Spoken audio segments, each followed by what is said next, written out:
Next on our list, we have expenses. So on the expenses page, we will automatically pull through all your expenses from Takealot. So let's click on month over here. You will see all the Takealot charges and also a breakdown expenses by type. At the top left, we've got your total expenses for the selected period. There's your total expenses excluding VAT, and then also the total VAT on your expenses. So let's say I've got a courier vehicle and I want to add expense of petrol that we have put into our courier vehicle. So we'll use this button on the right and we will say add expense. There we go. So we went to the petrol station, let's say on the 19th. The description will be engine petrol. The amount is 800.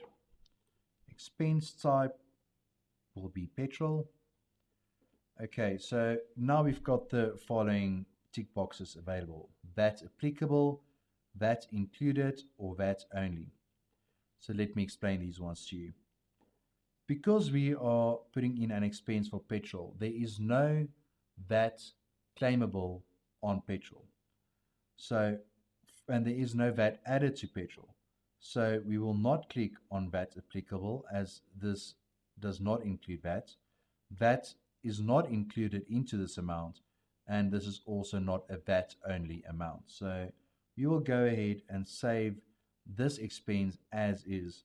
We have no supplier loaded yet, so we have no supplier to choose. And then you also have an option of excluding this expense from your financials or adding this as a monthly recurring expense. So let's add this one expense as is. Okay, so now we have added that expense. You can see it right down here. Let's add another expense. So we went ahead and bought some supplies like stationery and paper for the office from Macro. We'll give this a description of Macro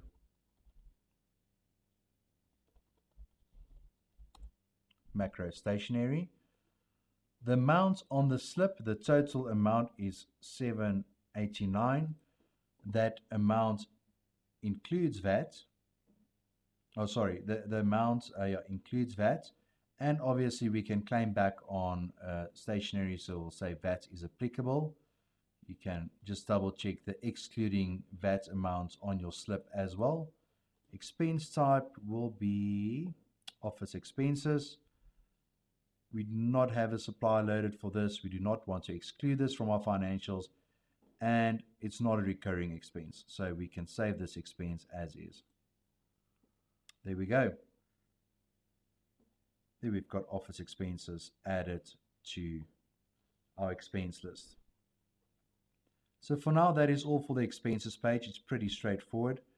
If you guys have any questions, there's always a support button down here where we will be able to assist.